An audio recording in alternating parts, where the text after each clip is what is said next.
Panggung pertunjukan seni di Taman Budaya Kota Malang, Jawa Timur, menjadi saksi bisu tragedi yang mengguncang dunia seni tradisional. Acara pentas budaya ini digelar pada malam purnama, dengan latar belakang angin sepoi-sepoi yang membawa aroma bunga melati dari dekorasi panggung. Panggung megah itu berdiri di tengah area terbuka, dikelilingi pepohonan rindang yang menambah kesan mistis pada acara tersebut. Di atas panggung itulah, sosok penari tradisional Dewi Chandra Kirana ditemukan tewas dalam posisi aneh. Dia seperti sedang melakukan gerakan akhir tarian legendaris Golek Ayun-Ayun. Namun, ada sesuatu yang tidak wajar dalam tubuhnya yang kaku dan tak bernyawa itu. Saat kabar kematian Dewi Chandra Kirana tersebar, kepolisian setempat langsung turun tangan. Namun, kasus ini bukanlah kasus biasa. Duet profiler andalan Polda Jatim, Indra Bayu Fardana, dan wartawan investigasi harian Pendulum, Parikesit Reksobumi, dipercaya untuk menyelidiki misteri di balik kematian tragis tersebut. Keberadaan mereka di lokasi kejadian adalah hasil kebetulan yang luar biasa. Keduanya sedang menghadiri undangan pernikahan anak Kapolresta Malang Raya, Kolonel Bambang Triudo. Malam itu, Indra Bayu dan Parikesit hadir dalam resepsi pernikahan mewah di Gedung Serbaguna Kota Malang yang digelar keluarga Kapolresta Malang Raya. Acara berlangsung meriah dengan hiburan gamelan dengan lawak Cak Percil dan kawan-kawan. Selain itu, juga pertunjukan musik koplo dengan penyanyi Gilga dan Happy Asmara. Ketika para tamu undangan masih asyik menikmati suasana resepsi, sebuah berita mendadak menghentak suasana. Seorang personil Polri memasuki ruangan resepsi, memberikan laporan darurat kepada Kolonel Bambang. Setelah mendengar kabar tersebut, Kolonel Bambang tampak cemas, dan segera mendekati Indra Bayu dan Parikesit, yang sedang duduk di sudut ruangan sambil menikmati secangkir kopi. Indra Bayu, Parikesit, kata Kolonel Bambang dengan nada khawatir. Ada kejadian mendadak di Taman Budaya. Salah satu penari utama, Dewi Chandra Kirana, ditemukan tewas di atas panggung. Ini kasus yang sangat rumit, kami membutuhkan keahlian kalian berdua. Indra Bayu yang selalu skeptis terhadap permintaan mendadak, menatap Kolonel Bambang dengan sorot mata tajam. Kenapa tidak ditangani tim forensik lokal saja? Tanyanya datar. Karena ini bukan pembunuhan biasa, jawab Kolonel Bambang dengan nada serius. Tidak ada jejak jelas di TKP, dan motifnya belum terlihat sama sekali. Kami butuh deduksi cerdas seperti yang biasa kau lakukan, Dik. Sementara Parikesit, aku tahu reputasimu sebagai wartawan investigasi akan membantu mengumpulkan informasi dari sudut pandang lain. Parikesit yang sudah tertarik dengan tantangan baru, tersenyum tipis. Baiklah, kita akan lihat apa yang bisa kami temukan. Indra Bayu menghela napas pelan, lalu bangkit dari kursinya. Aku akan memerlukan akses penuh ke TKP tanpa intervensi birokrasi, katanya tegas. Semua permintaanmu akan dipenuhi, janji Kolonel Bambang. Sosok Dewi Chandra Kirana yang menjadi korban pembunuhan adalah salah satu penari tradisional paling berbakat di Jawa Timur. Dia berusia 28 tahun dengan reputasi luar biasa di dunia seni pertunjukan.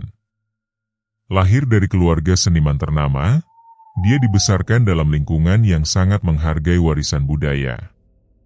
Ibu Dewi, Siti Anggraeni, adalah seorang guru tari yang dihormati, sementara ayahnya, Raden Aryo Wirawan, adalah seorang kolektor seni dan pemilik galeri seni tradisional yang cukup ternama di Surabaya. Namun, di balik kesuksesannya sebagai penari, ternyata Dewi memiliki banyak konflik pribadi. Beberapa tahun lalu, dia pernah terlibat dalam sengketa warisan keluarga besar Aryo Wirawan yang memicu ketegangan panjang dengan kerabat dekatnya. Dewi juga dikenal sebagai pribadi yang ambisius, seringkali bersikap keras kepala dalam persaingan dengan sesama seniman. Ada rumor dia rela menggunakan cara-cara licik demi mendapatkan perhatian media dan sponsor. Tak hanya itu, Beberapa bulan sebelum kematiannya, Dewi sempat dilaporkan terlibat dalam sebuah insiden memalukan di balik layar sebuah acara seni. Dia dituduh mencuri ide koreografi milik rekannya sendiri, seorang penari senior bernama Putri Saraswati. Insiden ini membuat hubungan Dewi dengan Putri tegang hingga akhir hayatnya. Setelah tiba di Taman Budaya Malang, Indrabayu dan Parikesit langsung menuju lokasi kejadian. Panggung masih dipenuhi personil polisi bagian forensik yang sedang mengumpulkan barang bukti. Ada sesuatu yang tidak wajar di sini, gumam Indrabayu sambil memperhatikan tubuh Dewi yang terbaring di atas panggung. Matanya menyapu seluruh area, mulai dari properti panggung hingga jejak-jejak kecil di tanah. Parikesit yang datang bersamaan dengan Indrabayu langsung mengeluarkan buku catatan kecilnya. "Apa yang kamu lihat?" tanyanya dengan nada penasaran. Indrabayu menghela napas pelan. Posisi tubuh korban seperti sedang menyelesaikan gerakan tarian. Namun, lihatlah ekspresi wajahnya. Dia tidak mati dengan tenang. Ada rasa takut yang mendalam di sana. Setelah memeriksa lebih detail, Indrabayu menemukan beberapa kejanggalan. Pertama, tidak ada tanda-tanda perkelahian fisik di tubuh korban. Kedua, meskipun panggung terlihat sepi saat ditemukan, Indrabayu yakin ada seseorang yang berada di dekat Dewi sebelum kematiannya. Ketiga, alat musik gamelan yang digunakan untuk mengiringi tarian ditemukan dalam kondisi rusak, seolah sengaja dirusak untuk menghilangkan jejak suara. Pelaku tidak ingin meninggalkan bukti audio, kata Indrabayu sambil menulis sesuatu di buku catatannya. Setelah melakukan wawancara dengan beberapa saksi mata dan orang-orang terdekat Dewi, Indrabayu dan Parikesit berhasil merumuskan daftar terduga pembunuh.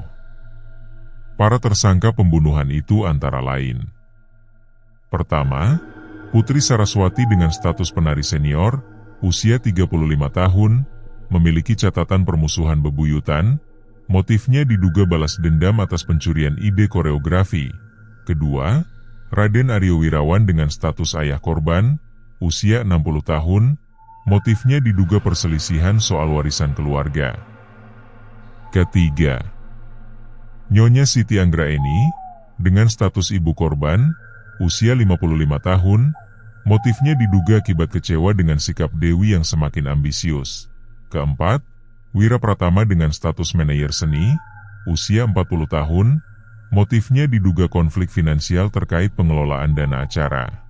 Dan yang terakhir adalah Aditya Nugraha dengan status mantan pacar korban, usia 30 tahun, motifnya diduga sakit hati karena putus hubungan secara mendadak.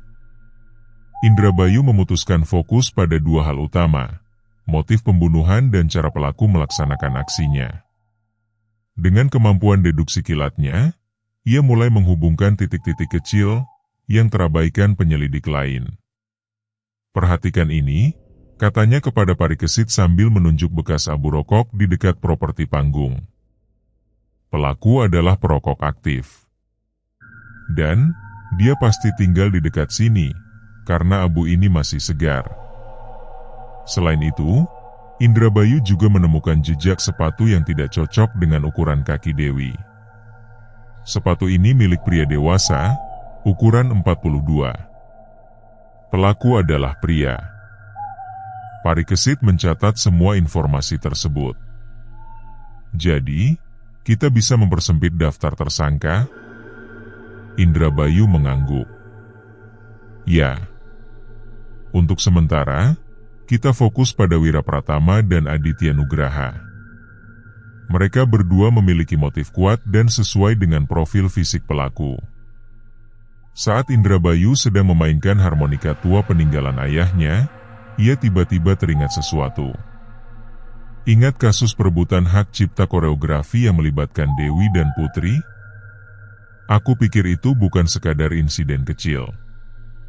Ada sesuatu yang lebih besar di baliknya." Parikesit mengangkat alis.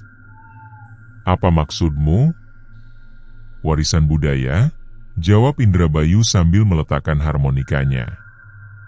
Aku yakin ini bukan sekadar pembunuhan biasa. Ini adalah bagian dari sandiwara besar yang melibatkan perebutan warisan budaya. Saat melakukan pemeriksaan di TKP, Indrabayu dan Parikesit menemukan sebuah surat ancaman yang disembunyikan di balik properti panggung. Surat itu ditulis dengan kalimat misterius. Kesenian adalah warisan, bukan milik pribadi.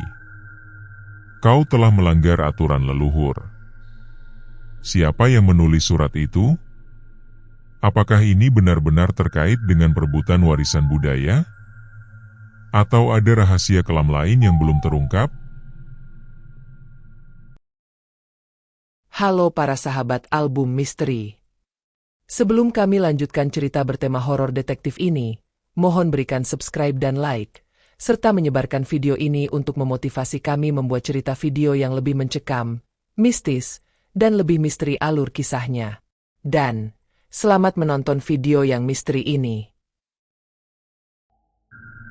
Surat ancaman yang ditemukan di balik properti panggung menjadi titik awal bagi Indrabayu dan Parikesit untuk menggali lebih dalam.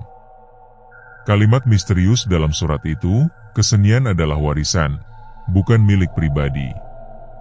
Kau telah melanggar aturan leluhur, membuat Indrabayu yakin kasus ini tidak hanya tentang dendam pribadi, tetapi juga terkait dengan konflik yang lebih besar, perebutan hak atas warisan budaya tradisional. Indrabayu segera meminta tim forensik menganalisis tulisan tangan pada surat tersebut. Sementara itu, ia meminta Parikesit mencari informasi tambahan tentang Dewi Chandra Kirana, khususnya hubungannya dengan komunitas seniman tradisional di Malang Raya. Ini lebih dari sekadar pembunuhan, kata Indrabayu sambil menyimpan surat itu dalam plastik bukti. Pelaku ingin kita tahu bahwa ada maksud tertentu di balik tindakan ini. Pesan moralnya jelas, mereka merasa Dewi telah merampas sesuatu yang seharusnya dimiliki bersama oleh komunitas. Parikesit mengangguk setuju. Aku akan mulai menyelidiki latar belakang Dewi dan hubungannya dengan rekan-rekannya di dunia seni. Siapa tahu ada konflik besar yang belum terungkap. Setelah berbincang dengan beberapa anggota panitia acara, Indrabayu dan Parikesit menemukan fakta penting. Ternyata, Dewi Chandra Kirana sedang dalam proses mengajukan hak paten atas gerakan tarian golek ayun-ayun, sebuah tarian tradisional yang sudah ada sejak ratusan tahun lalu. Hal ini memicu kontroversi besar di kalangan seniman tradisional, karena banyak pihak merasa tarian tersebut adalah bagian dari warisan budaya kolektif yang tidak boleh dikomersialkan atau dimiliki secara individu. Salah satu saksi mata, seorang penari senior bernama Retno Wulan, memberikan kesaksian mengejutkan. Dewi sangat ambisius. Dia ingin menjadi pusat perhatian, bahkan jika harus mengorbankan nilai-nilai tradisional.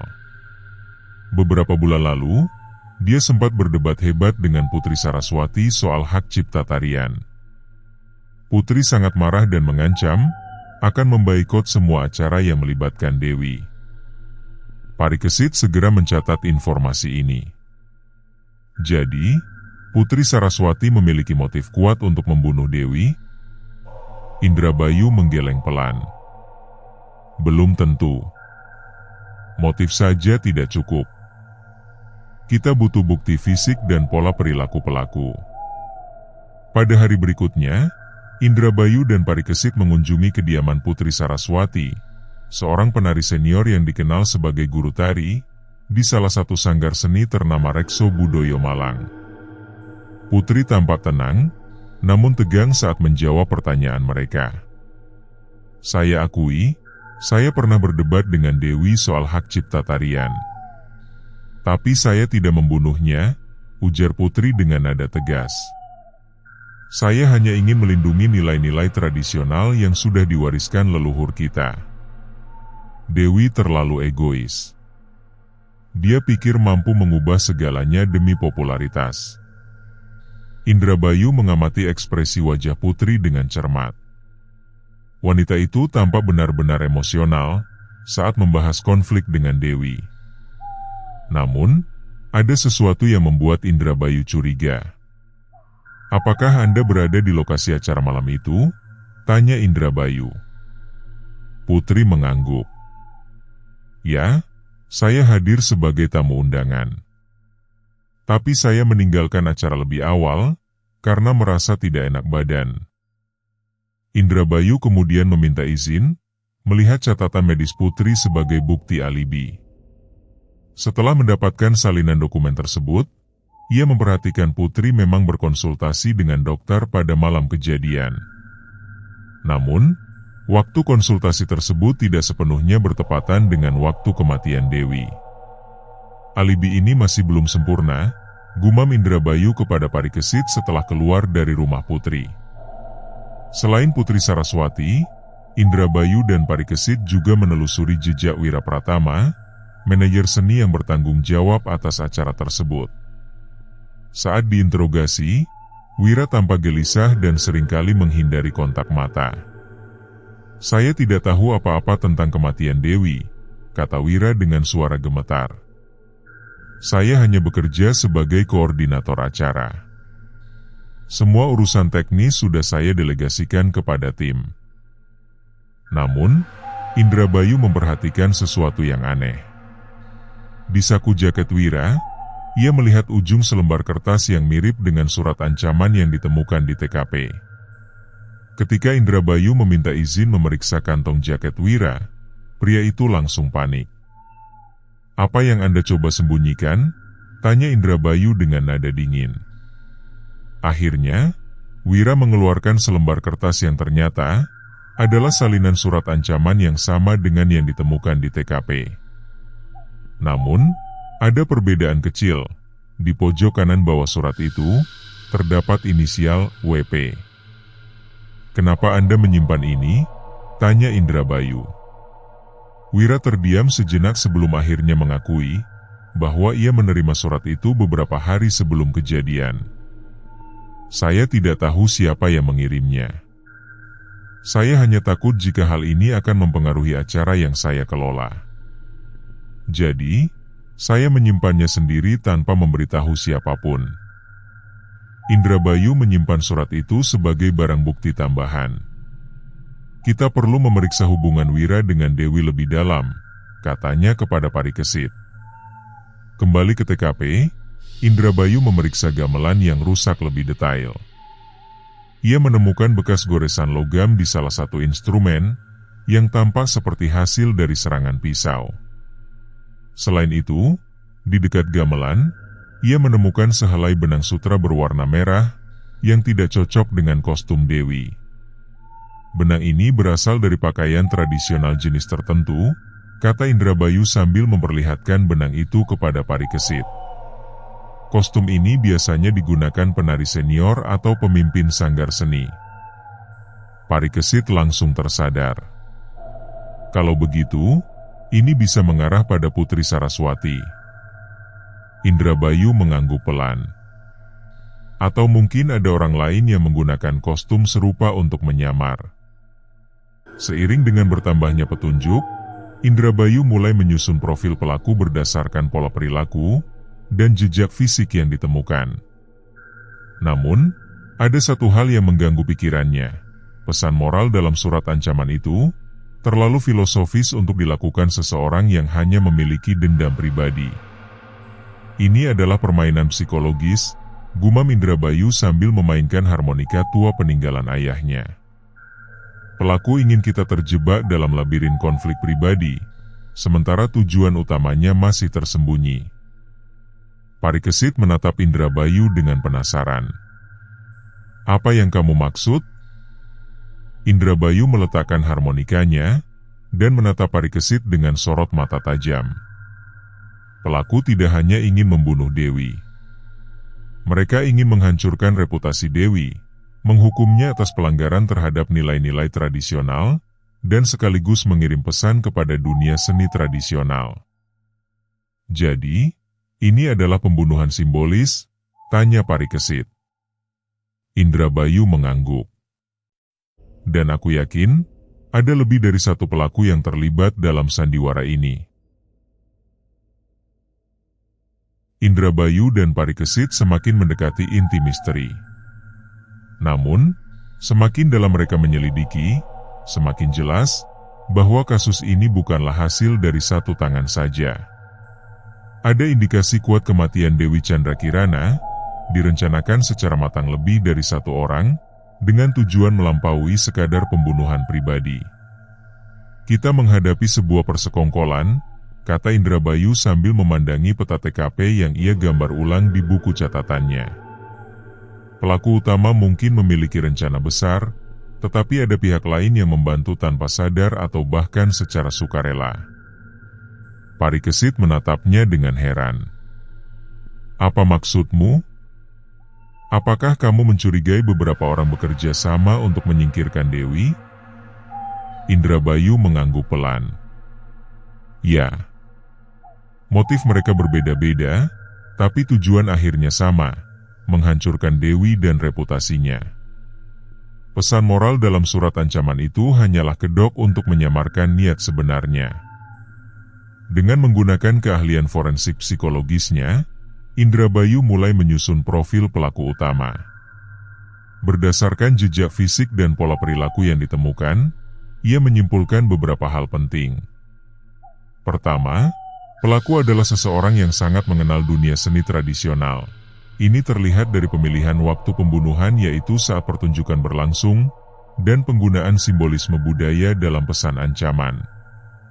Kedua, pelaku memiliki kemampuan merencanakan strategi. Keberhasilan menjaga TKP tampak bersih dari jejak fisik, membuktikan pelaku adalah orang yang cerdas dan metodis. Ketiga, pelaku memiliki hubungan emosional dengan korban. Surat ancaman yang ditulis dengan nada filosofis menunjukkan pelaku tidak hanya ingin membunuh, tetapi juga ingin menghukum Dewi atas kesalahan yang dianggapnya fatal. Jika kita menggabungkan semua informasi ini, ujar Indrabayu kepada Parikesit, maka pelaku utama kemungkinan besar adalah seseorang yang dekat dengan Dewi, baik secara profesional maupun personal.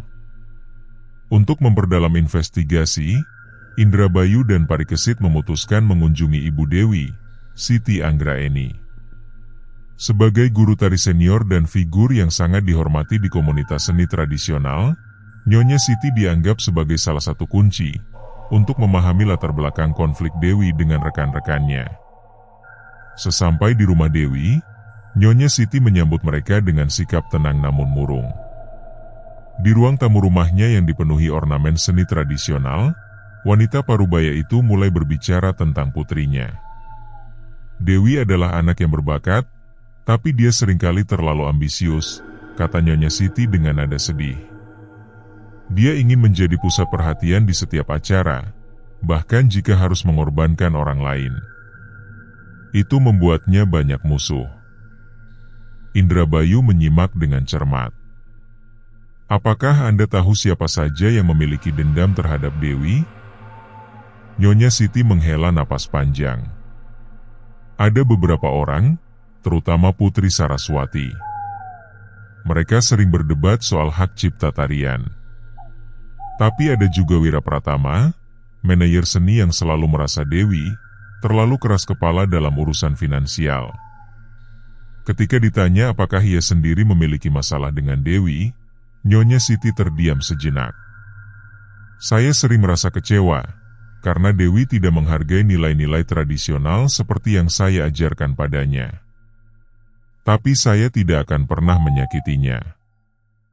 Indrabayu memperhatikan ekspresi wajah Nyonya Siti dengan saksama. Wanita itu tampak tulus, tetapi ada sesuatu dalam tatapannya yang membuat Indrabayu curiga. Terima kasih atas waktunya, Bu, kata Indrabayu setelah wawancara selesai. Setelah keluar dari rumah Nyonya Siti, Parikesit bertanya, apa yang kamu pikirkan? Nyonya Siti mungkin tidak terlibat langsung dalam pembunuhan, jawab Indrabayu. Tapi dia menyembunyikan sesuatu. Aku yakin dia tahu lebih banyak tentang konflik Dewi dengan orang-orang di sekitarnya. Saat menyelidiki latar belakang Wirapratama lebih dalam, Parikesit menemukan fakta mengejutkan. Ternyata, Wira sedang menghadapi tekanan finansial yang cukup besar akibat gagal mengelola dana sponsor untuk acara tersebut. Beberapa sponsor mengancam akan menarik dukungan mereka jika Dewi terus meminta fasilitas istimewa yang dianggap berlebihan. Dewi memang terkenal sulit diajak kompromi, kata salah satu anggota panitia acara kepada Parikesit. Dia selalu ingin segalanya sempurna untuk dirinya, bahkan jika itu merugikan tim. Parikesit segera melaporkan informasi ini kepada Indrabayu. Jadi, Wira punya motif kuat untuk menyingkirkan Dewi. Tapi apakah dia bekerja sendiri? Indrabayu menggeleng pelan. Tidak. Aku yakin ada pihak lain yang membantu Wira melaksanakan aksinya. Ketika memeriksa benang sutra merah yang ditemukan di TKP, tim forensik memberikan hasil analisis baru. Benang itu ternyata cocok dengan kostum yang biasa digunakan Putri Saraswati saat memimpin sanggar seninya. Putri pasti berada di lokasi kejadian, kata Indrabayu sambil menatap Parikesit. Tapi apakah dia adalah pelaku utama, atau hanya bagian dari rencana yang lebih besar? Untuk menjawab pertanyaan itu, Indrabayu memutuskan mengunjungi Putri Saraswati sekali lagi. Kali ini, ia membawa bukti baru, benang sutra merah dan salinan rekaman CCTV yang menunjukkan bayangan seseorang di balik layar panggung pada malam kejadian. Ketika ditunjukkan bukti tersebut, Putri tampak terkejut. Saya memang berada di lokasi malam itu, katanya dengan suara gemetar. Tapi saya tidak membunuh Dewi. Saya hanya ingin menghentikan pertunjukan, karena merasa Dewi telah merusak nilai-nilai tradisional. Indrabayu menatap Putri dengan sorot mata tajam. Anda bukan pelaku utama, tapi Anda membantu seseorang melaksanakan rencana ini, bukan? Putri terdiam sejenak sebelum akhirnya mengakui. Ya, saya diminta Wira untuk mengalihkan perhatian tim keamanan, agar Dewi bisa disingkirkan tanpa ada yang menyadarinya. Tapi saya tidak tahu bahwa Dewi akan dibunuh. Dengan pengakuan Putri Saraswati, Indrabayu dan Parikesit semakin yakin bahwa Wira Pratama sebagai dalang di balik pembunuhan Dewi Chandrakirana. Namun, ada satu hal yang masih belum terjawab. Apa motivasi sebenarnya di balik tindakan Wira? Apakah ini benar-benar hanya soal tekanan finansial, atau ada agenda lain yang lebih besar? Saat keduanya sedang merancang langkah berikutnya, sebuah telepon misterius masuk ke ponsel Indrabayu. Telepon itu, dari seseorang yang tak dikenal, suara itu berkata, "Berhenti menyelidiki kasus ini, atau Anda akan menyesal." Indrabayu tersenyum tipis. "Sepertinya kita sudah mendekati kebenaran," katanya kepada Parikesit. Telepon ancaman itu datang tanpa peringatan, membuyarkan suasana tenang dalam SUV Navaro hitam milik Indrabayu. Suara di ujung telepon terdengar kasar dan sengaja dibuat berat, seolah pelaku mencoba menyembunyikan identitasnya. Pesannya jelas, hentikan penyelidikan, atau konsekuensinya akan fatal. Kita sudah mengganggu sarang lebah, gumam Indrabayu sambil meletakkan ponselnya di dashboard mobil. Matanya tetap terpaku pada jalan malam yang sepi, namun pikirannya berputar cepat. Parikesit, yang duduk di kursi penumpang, tampak cemas. "Kamu serius tidak takut? Orang ini jelas-jelas mengancam kita." Indrabayu tersenyum tipis, sinis. "Tidak ada ancaman yang cukup kuat untuk membuatku mundur. Justru, ini semakin membuktikan bahwa kita sedang menuju inti masalah." "Apa artinya?" tanya Parikesit. "Pelaku panik," jawab Indrabayu dengan nada dingin.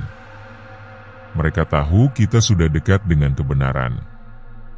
Ancaman ini adalah upaya terakhir untuk mengalihkan perhatian kita."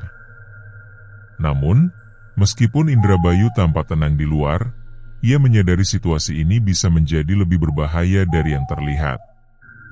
Ancaman ini bukan hanya tentang dirinya, tapi juga tentang keselamatan orang-orang di sekitarnya, termasuk Parikesit dan Kolonel Bambang Triudo, yang telah memberikan dukungan penuh dalam kasus ini. Esok harinya, Indrabayu dan Parikesit memutuskan untuk fokus pada satu nama, Wira Pratama, manajer seni yang kini menjadi tersangka utama.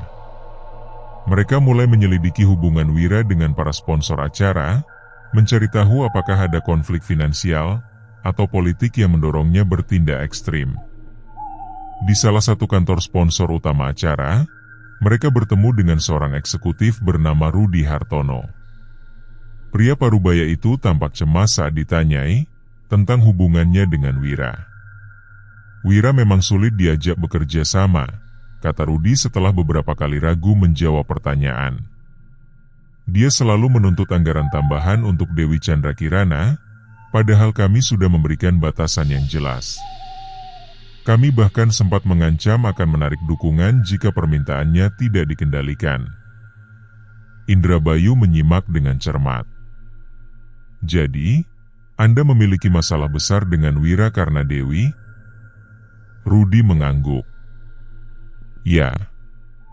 Dewi terlalu ambisius, dan Wira selalu mendukungnya tanpa mempertimbangkan dampaknya pada anggaran kami. Itu membuat kami frustrasi.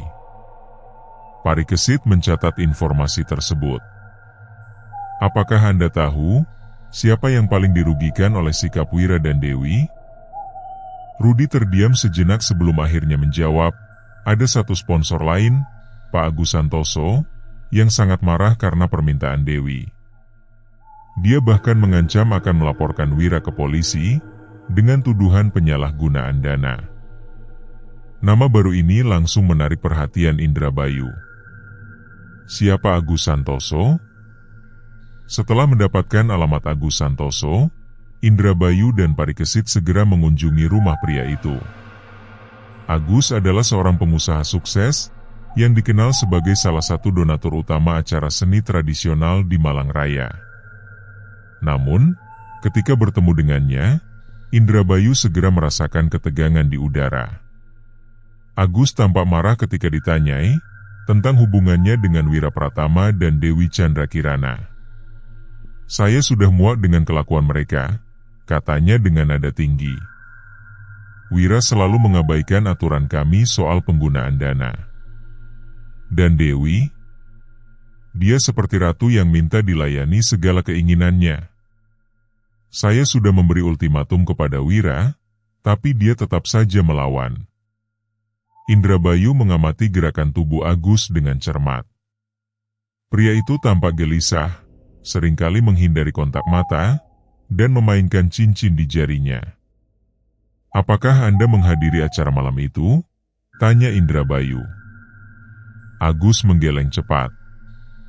Tidak, saya tidak hadir. Saya sibuk dengan urusan bisnis di Surabaya. Namun, Indrabayu tidak sepenuhnya yakin. Ia meminta izin memeriksa catatan perjalanan Agus pada malam kejadian. Setelah mendapatkan data dari asisten Agus, ia menemukan sesuatu yang mencurigakan. Tiket kereta api yang dipesan Agus untuk perjalanan ke Surabaya ternyata dibatalkan beberapa jam sebelum keberangkatan. Jadi, Anda tidak benar-benar pergi ke Surabaya malam itu, kata Indrabayu dengan nada dingin. Agus terdiam sejenak sebelum akhirnya mengakui. Baiklah, saya memang berada di Malang. Tapi saya tidak membunuh Dewi. Saya hanya ingin menghadiri acara itu secara diam-diam, untuk memastikan Wira tidak melakukan kesalahan lagi. Selain tekanan finansial, Indrabayu mulai menyadari adanya motif lain yang lebih dalam di balik pembunuhan Dewi, perebutan warisan budaya. Dalam diskusi dengan Parikesit, ia menyimpulkan Dewi Chandra Kirana bukan hanya dilihat sebagai ancaman oleh rekan-rekannya, tetapi juga oleh sponsor dan komunitas seniman tradisional yang merasa nilainya dilecehkan. Dewi mencoba mengomersialkan seni tradisional yang bagi banyak orang adalah bentuk penghinaan terhadap nilai-nilai leluhur, kata Indrabayu. Pelaku utama mungkin menggunakan kebencian kolektif ini untuk membenarkan tindakannya. Parikesit mengangguk. Jadi, ini bukan hanya tentang dendam pribadi, tapi juga tentang pelestarian budaya? Persis, jawab Indrabayu. Dan aku yakin, ada lebih dari satu orang yang terlibat dalam rencana ini. Ketika Indrabayu dan Parikesit sedang merangkum semua bukti yang mereka kumpulkan, sebuah paket misterius tiba di kantor redaksi Pendulum. Di dalamnya terdapat rekaman video singkat yang menunjukkan Dewi Chandra Kirana sedang berdebat sengit dengan seorang pria yang wajahnya tidak terlihat jelas. Rekaman itu diakhiri dengan pesan tertulis, kebenaran tidak selalu hitam putih. Siapa yang benar-benar bersalah? Indrabayu memutar rekaman itu berkali-kali, mencoba mengidentifikasi pria misterius dalam video tersebut. Ini adalah bagian dari permainan psikologis pelaku, katanya kepada Parikesit. Mereka ingin kita ragu, tambah Parikesit. Indrabayu tersenyum tipis. Tapi justru itulah yang akan membawa kita pada kebenaran. Rekaman video yang diterima di kantor redaksi Pendulum menjadi titik balik dalam penyelidikan. Indrabayu segera membawa rekaman itu ke laboratorium forensik untuk dianalisis lebih lanjut. Dengan peralatan canggih, tim forensik berhasil memperjelas suara dan gambar dalam video tersebut. Dari analisis audio, mereka menemukan pria misterius dalam rekaman adalah seseorang dengan nada suara rendah dan berat, mirip dengan suara dalam telepon ancaman yang diterima Indrabayu sebelumnya. Namun, ada satu detail penting lainnya. Latar belakang percakapan terdengar seperti ruangan tertutup dengan gemaringan, mengindikasikan perdebatan itu terjadi di sebuah ruangan kecil atau studio privat. Ini bukan rekaman acak, kata Indrabayu kepada Parikesit setelah melihat hasil analisis. Pelaku sengaja mengirimkan ini untuk mengalihkan fokus kita, tapi justru malah memberi kita petunjuk baru. Parikesit mengamati frame demi frame rekaman yang telah diperbesar. Ada sesuatu di tangan pria itu, sepertinya sebuah jam tangan dengan logo merek tertentu. Indrabayu menyempitkan matanya. Jam tangan Rolex model klasik. Hanya orang-orang tertentu yang bisa membelinya. Setelah membandingkan data dari sponsor acara dan daftar tamu undangan, Indrabayu menemukan hanya satu orang yang memiliki jam tangan serupa, Agus Santoso, pengusaha yang sebelumnya mereka interogasi. Agus tidak hanya marah karena masalah finansial, gumam Indrabayu. Dia juga memiliki motif personal yang lebih dalam.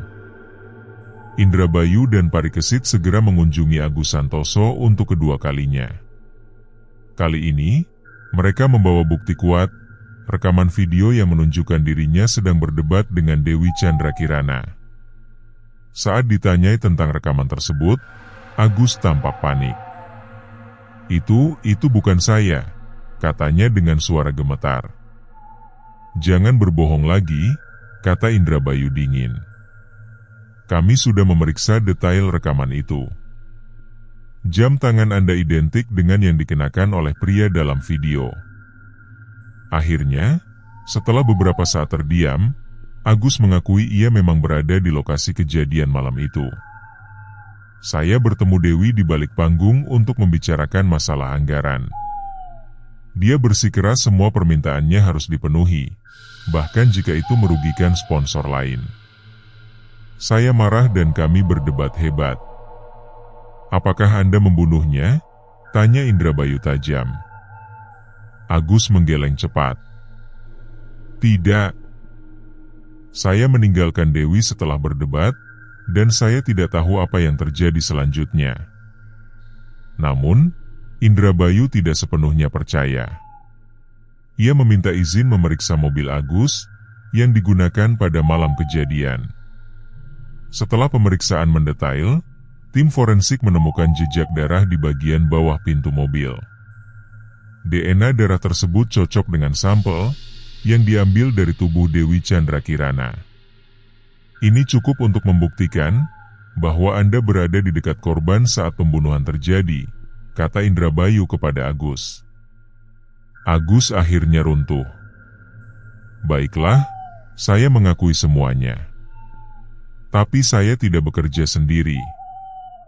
Dalam pengakuannya, Agus menjelaskan ia memang memiliki dendam pribadi terhadap Dewi Chandra Kirana.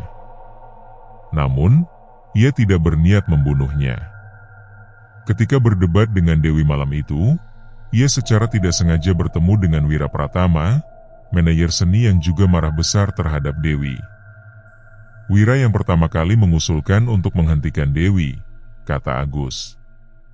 Dia bilang Dewi telah merusak reputasi seni tradisional dan harus dihukum. Saya awalnya ragu, tapi kemudian Putri Saraswati datang dan mendukung ide itu. Putri yang merasa Dewi telah mencuri ide koreografinya, setuju untuk membantu Wira dan Agus melaksanakan rencana mereka. Ketiganya bersepakat membuat pembunuhan itu terlihat seperti kecelakaan atau insiden biasa di panggung. Putri yang mengatur waktu agar Dewi berada sendirian di panggung, tambah Agus. Sementara Wira merusak gamelan untuk menghilangkan jejak suara. Saya hanya membantu membersihkan TKP. Setelah mengumpulkan semua informasi, Indrabayu dan Parikesit menyimpulkan pembunuhan Dewi Chandra Kirana adalah hasil dari persekongkolan antara tiga pihak yaitu Agus Santoso, Wira Pratama, dan Putri Saraswati. Setiap pelaku memiliki motifnya sendiri. Pelaku Agus Santoso motifnya marah besar terhadap Dewi, karena tekanan finansial dan ambisi korban yang tak terkendali. Pelaku Wira Pratama memiliki motif merasa frustrasi, karena Dewi seringkali membuatnya kesulitan dalam mengelola anggaran acara. Sementara, pelaku Putri Saraswati memiliki motif melakukan balas dendam pada Dewi atas pencurian ide koreografi dan sikap egois korban. Namun, alasan utama di balik pembunuhan ini adalah konflik yang lebih besar, perebutan warisan budaya. Dewi dianggap sebagai ancaman bagi nilai-nilai tradisional karena upaya komersialisasinya terhadap seni tradisional. Sehingga, ketiga pelaku menggunakan hal ini sebagai pembenaran untuk menghukum Dewi, meskipun cara mereka melakukannya adalah kejahatan besar. Kasus pembunuhan Dewi Chandra Kirana akhirnya terungkap sepenuhnya. Agus Santoso, Wira Pratama, dan Putri Saraswati ditangkap dan diadili atas peran mereka dalam kematian tragis penari tradisional itu. Meskipun mereka mencoba menyembunyikan kejahatannya di balik pesan moral tentang pelestarian budaya, deduksi cerdas Indrabayu berhasil membongkar sandiwara besar tersebut. Di akhir kasus, Indrabayu dan Parikesit duduk di kursi favorit mereka di sebuah kafe kecil di Malang. Indrabayu memainkan harmonika tua peninggalan ayahnya, sementara Parikesit menulis artikel terakhir tentang kasus ini untuk Pendulum. Setiap kejahatan meninggalkan jejak, kata Indrabayu sambil meletakkan harmonikanya. Aku hanya perlu menemukan pola di baliknya. Parikesit tersenyum tipis. Dan aku hanya perlu menulis cerita yang membuat dunia tahu kebenarannya. Mereka berdua saling pandang sejenak, lalu tertawa kecil. Dunia seni tradisional mungkin masih menyimpan banyak rahasia, tapi kali ini, keadilan telah ditegakkan. Tamat.